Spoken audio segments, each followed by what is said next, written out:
Legal disclaimer. Under Section 107 of the Copyright Act of 1976, allowance is made for fair use for purposes such as criticism, commentary, news reporting, teaching, scholarship, and research. Fair use is a use permitted by copyright statute and otherwise being infringed. Non-profit, educational, personal use tips the balance in favor of fair use. With that being said, I do not claim ownership of any copyright material featured in the videos. I also know they make these videos with the intention of profiting off of them. What's happening, y'all? So many of you guys might know that last year, we sort of caught Metroid fever, right? I revisited the original Metroid, even though it's aged as well as you'd expect an NES game from that era to have. I still had a blast playing through it, and it spawned an endearing little in-joke among me and my friend Devin, because I can't pronounce the name of the planet that game is set on. I still don't know if it's called Zebes, Zebes, Zabes.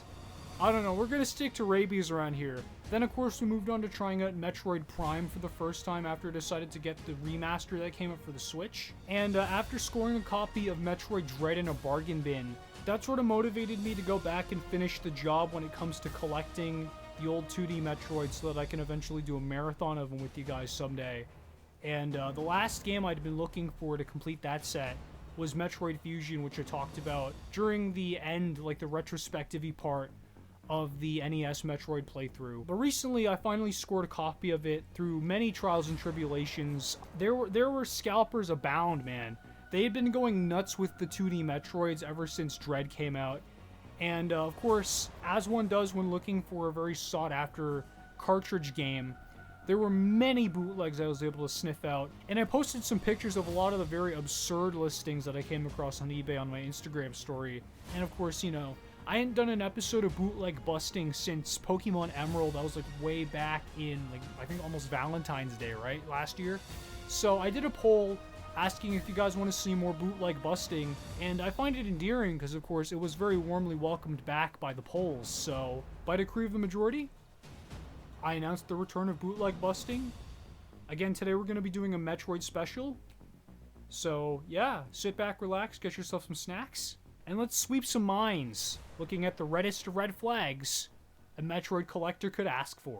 So right off the bat, before we even take a look at the cartridge itself, or even really delve into the box, the first red flag I can point out is the Game Boy Advance logo here, like a little side decal. The original one, which I have pulled up here, looks very plump. It's got a little semicircular arch to it. It looks like the original's on a crash diet, and it also doesn't have the little angular swoosh to it. It just looks like a boring rectangle, right? And on top of that, even the word Game Boy Advance is all bubbly and blue. But on the original, you know, it's kept black and white to sort of make it contrast a little better with the metallic sort of sheen on the side label. And now moving on to the artwork, this is probably the first really big notable red flag because the artwork is what makes up the meat and potatoes of the front of the box, right? So as you can see here, the artwork features Samus doing a cool little superhero landing on the authentic version. And on this bootleg, I will admit this one looks pretty cool, but you can really tell that this isn't the same artwork. And on top of that, even the logo is missing the little screw attack ball, which is like the series staple, right? Now then, moving on to the details regarding the actual game. So as you can see here, this is what the authentic cartridge looks like in the box. So typically, the first red flag that people look out for when picking up copies of Metroid Fusion is the label. Typically, it's not supposed to look this brightly blue, you know, almost like a fucking bonbon. Here, you know, you can tell that it's blue, but it's not like sickly blue, right? And the other thing you probably have noticed from the authentic cartridge that stands out from the repro is the shell. You know, it comes in one of those boring gray shells that most Game Boy Advance games comes with. Whereas this bootleg one kind of comes in one of those translucent candy shells that I think they typically have Pokemon games come in, right? And if you really try hard enough, I think you can even see that the board, you know, something ain't right, Chief. I don't think the person selling this copy...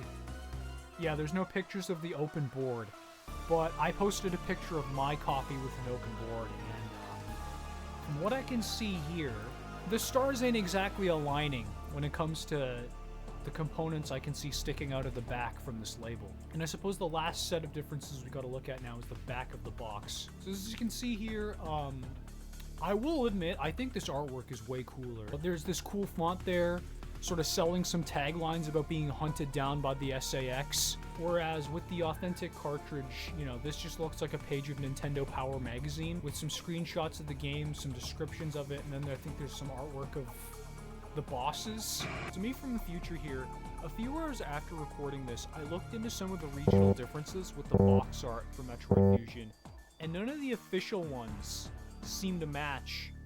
That means these Chinese bootleggers are much more weaselly than we thought, because not only are they trying to make a profit off of pirated games, they're also making profit off of fucking fan art. That is why I decided to make this video in the first place, ladies and gentlemen. Not only is the seller pricing this at like $150, they're not including any indications on if this is real or not, right? But they're trying to weasel their way into the scalper's good graces by pricing it as though it's legit.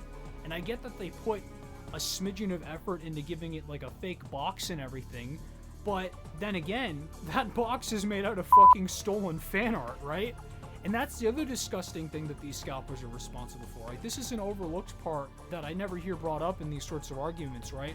But I feel like one of the big reasons why Nintendo is so hostile against fan projects and stuff existing is because these Chinese bootleggers are like using them as meat shields, you know, while they continue to exist like rats in the floorboards, making money in the shadows, basically throwing fans under the bus who make this sort of stuff. It's the reason why I react to those cringy mobile game ads too. It's because they do the same thing with those, right? Where they have like footage of fan-made animations being used to advertise their like knockoff mobile games, right? Like Billy's Jungle Adventure. We dove into that rabbit hole. I think that rabbit hole could still use diving into, honestly, because, you know, I've continued to see those ads pop up in my fucking feed, man. But anyway, I think I've gotten fired up enough. That'll be it for now, guys. If you feel like this video would be cool if you guys to leave a like on the video, comment down below what you thought of the video, and if you're feeling cool, it would be very cool of you to subscribe to the channel, and if you'd like to be way cool, check out my socials in the description down below. Ciao, y'all. Have an awesome rest of your day.